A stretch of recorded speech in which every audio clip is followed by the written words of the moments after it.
Hi everybody, and welcome to your daily tarot reading for Monday the 29th of July 2019. Thanks for joining me. It's a pleasure to be with you today. I'm using the Osho Zen deck for this reading, and this deck is really one of the weirdest and most unusual decks out there. It doesn't follow any of the conventional tarot rules, and it was made by someone who had a vision and decided to create that vision. And because of that, we have got something that's really, really unique. And I think we should all take an example from that we all have something special to offer, and that we shouldn't censor ourselves and really create something wonderful. Because this deck, even though it is so unusual, it's universally beloved. And I think it was created a long time ago. I think it was created 40 years ago. And it's still in print because people just adore it. I adore it. I love it. Schizophrenia. Success and sorrow. Okay, so that makes sense. Success, schizophrenia, sorrow. Sorrow is the opposite of success. So either success and joy and being the top of the world and powerful and letting these sparklers and things fly all over you and being like in a Mardi Gras parade and celebrating all of the amazing things that you've done and that you can do. That's one of your options. Six in numerology is about a temporary opportunity. So you do have a temporary opportunity today to be on top of the world, to celebrate the wonderful things that you've done, to really, really be empowered and to overcome negative obstacles that are in your way. I mean, this is a tiger and he's walking on different continents. I mean, he's walking over North America here. So someone saying, bad, I don't like you. I mean, someone like that is just going to be squished by a giant paw, right? So there's absolutely no chance for failure in this card. But the thing that is interesting about the card is that it's temporary. Things aren't always going to be this fabulous. And the person on the tiger knows that because they're dressed in half yellow, half black. They know that this is a good time and they're celebrating that. And they know that when times aren't so great, it's time to lay low a little bit. So the schizophrenia that we've got, 1 and 2 is a relationship. So there's a relationship between these two fundamental belief systems. So let's say passion and nature. And they're in conflict at the moment. And this person is trying to integrate both and have both because he wants them to be together. That's the key thing. He wants these two very separate individual blocks to be together. And that's why he's ripping himself apart and incapacitating himself. Because he's going against something that naturally is not happening. They're naturally either going to crash into each other and be together and crush him in the process, or they're naturally going to drift apart and establish themselves, or they're just going to stay like that. So the only thing that he can do is accept that they aren't together as they are now, and he's going to have to choose one. And what I'm seeing is that the red is success, and that the green, the natural state, is to feel a little bit glum and down, even though there is passion involved, and to feel powerfully down, and to feel worried, and to feel like something is looming over you and is going to take your happiness away. So the sense of schizophrenia, or the sense of being pushed and pulled in different directions, is only going to be resolved when you make a choice. And I mean, this is a pretty easy choice. Do I sit around worrying all day about all of the terrible things that can happen to me? Or do I just live in the moment and enjoy the good things that are there? I know they can be taken away from me, but so can everything. I mean, you know, I mentioned this in the weekly horoscope. Check that out, because that's for all signs of the zodiac as well, and I give you a day-by-day rundown. But I mentioned this, you know, planet Earth could be hit by a giant meteor tomorrow and we'd all be dead. Who knows?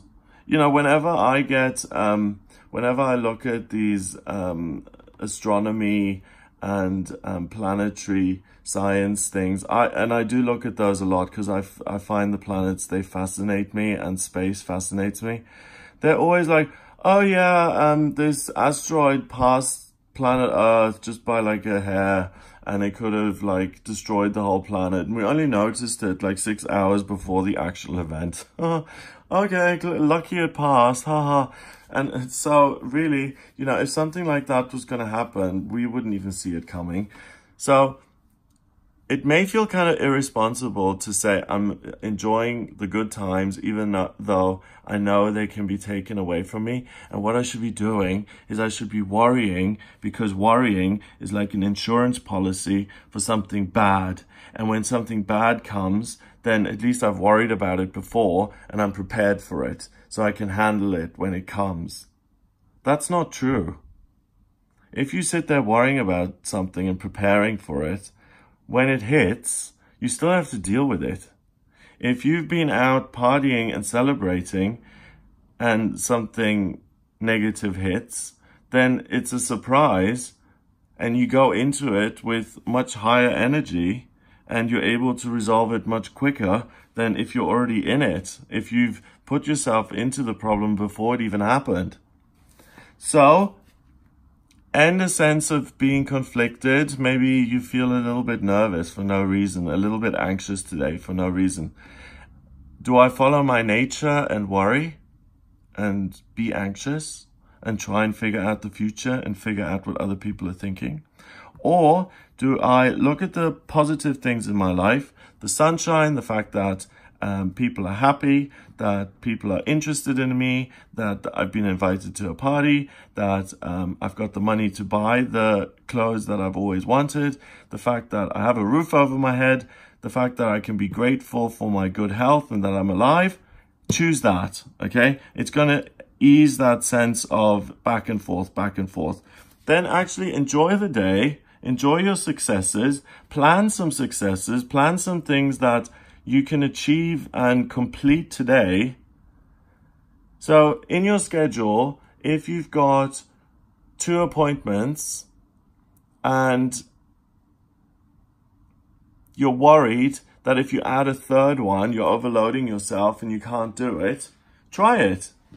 And if you make all 3 appointments and you can achieve all of them, then you can celebrate your success and say, woohoo, look at what I did. I've had all that energy, I succeeded, and well done. Now, at the end of the day, I'm on top of the world. I feel great. I'm going to treat myself to a nice dinner. I'm going to go out. I'm going to flirt with the waiter, and everything's going to be fabulous. The final card is Sorrow. Sorrow is the 9 of Swords. It's about lying in bed at night and just being covered in sweat and worrying about what's going to happen. Here it's a monk who's covered in his red cloak, and he's really just devastated. And he's trapped in this space. You can see the stars outside. The walls are closing in on him. The grayness, the darkness, the fear is closing in on him, and there's no way out. There is a way out. He's covered in it. The way out of this sorrow is to embrace his passions, and that in itself can be difficult. Like, for instance, if you're mourning the loss of a pet, and suddenly you watch something on TV and something is absolutely hilarious, and you find yourself laughing, and you notice yourself laughing and you feel this dagger of guilt. How can I be laughing when my beloved pet just passed away a few days ago? How dare I? What kind of a person am I? You know, that's sorrow and guilt combined. When you're grieving and when you're in sorrow, don't ever blame yourself for laughing or for being happy, because that just shows that you are committed to continuing your life, and that these walls are not going to close in on you and be there forever, that they will open. You will be able to see the stars and the scars and look at them and say, look at what I've been through. And you look at the stars and you say, look at what wonder there is in the universe, and that any wonderful thing can happen to me. And open the doors of worry and sorrow by asking yourself, what makes me feel joy today? What can I do that's going to be a success? How can I align myself with gratitude and enthusiasm? And what are the things today, this morning, that when I think about them, fill me with a sense of excitement, wonder, like impatience in the sense of I can't wait to do that and achieve that. Focus on those things only. Do your very best and make a success of today. And be single-minded. Don't try and manage everything at once. Keep things very, very simple. Choose one thing. And even if you feel like that makes me lonely, that just focusing on this one thing and ignoring my other thoughts, it's making me feel lonely and isolated, and I'm not seeing the whole picture. Fine, you don't have to see the whole picture all the time. Have faith that by only looking at the positives, you can create great success, you can overcome the worries and the sorrow, and that will make the success even sweeter, because you're aware that the day could have gone very, very differently. And you're also aware that this success can be taken from you anytime, and that you were smart to enjoy it while it lasted. Everything passes, everything comes and goes.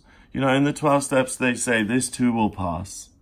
And I feel terrible and I wish I wasn't here anymore. This too will pass. I feel great. I feel on top of the world. This too will pass. That our feelings come and go and come and go, and nothing is forever. And that's why celebrating when times are good is important. 9 and 2 is 11, and 6 is 17. 1 and 7 is 8, and 8 is power. So you have the power to choose. You have the mental discipline to choose positivity today and make a wonderful, glorious day happen for yourself. You're not a victim of your circumstances. So have an amazing start to the week. Have an amazing Monday. If you would like a personal reading with me, please get in touch via my website. It's gregoryscott.com. Click on the Readings tab to order your reading. In my personal readings, I use the tarot, astrology, and numerology. I can answer any questions you may have about relationships, about your life purpose, about soul mission, about past lives, love, where to live, when to move, relationships, which relationship is better, which relationship is likely to succeed, which one isn't, what the smartest move is in your current situation. If you have any questions at all, you can ask me and I can answer them for you. So please get in touch for a personal reading on the website, gregoryscott.com. Hit the subscribe button on this channel, please, so you're notified of new videos coming out. Like, I've done the monthly horoscopes for each sign of the zodiac for August. So if you'd been subscribed, you would have been notified of those coming out. If you're feeling super generous and you like my videos and you want to share them online, then please do that. That would help me ever so much, and I'd be ever so grateful. Have a wonderful day, and I'll speak to you tomorrow.